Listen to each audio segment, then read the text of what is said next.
चांदीची समई. हेलापूरच्या न्यायालयात चांदीच्या समईची चोरी झाल्याचा खटला चालला होता. केशव नावाच्या माणसाची समई चोरीला गेली होती. न्यायाधीशांना केशव म्हणाला, साहेब, तो श्रावणी शुक्रवार होता. बायकोने काही बायकांना हळदी कुंकवाला बोलवलं होतं. जेव्हा साऱ्याजणी घरोघरी परत गेल्या तेव्हा समईची चोरी झाल्याचं लक्षात आलं आणि ही चोरी माधवची पत्नी गुणवती हिनेच केली आहे साहेब. तो पुढे काही सांगणार त्यापूर्वी न्यायाधीशाने त्याला विचारलं, माधवच्या पत्नीने गुणवतीनेच ही चोरी केलेली आहे ही शंका तुला कशी काय झाली?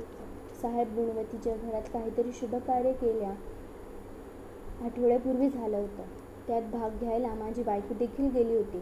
पूजेत ठेवलेली समई माझ्या बायकोने लागलीच ओळखली. माझी समई मला परत मिळवून द्या साहेब, केशवने विनंती केली. ती समई तुझीच आहे याचा काही ठोस पुरावा तुझ्याकडे आहे का? न्यायाधीशाने विचारले. साहेब, आमची समई जरा वेगळ्या घाटाची आहे.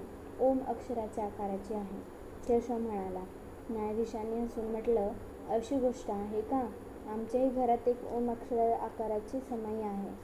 साहेब, हीच गोष्ट मी आपल्याला सांगणार होतो, पण आपण मध्ये मला टोकत म्हणून मला सांगता आलं नाही. मला नुसतंच कळलंय की जी समई माधवच्या बायकोने आमच्या घरातून चोरून नेली ती तिने आपल्या पत्नीला विकली आहे.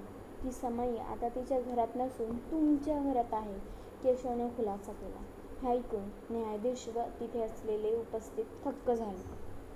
धन्यवाद.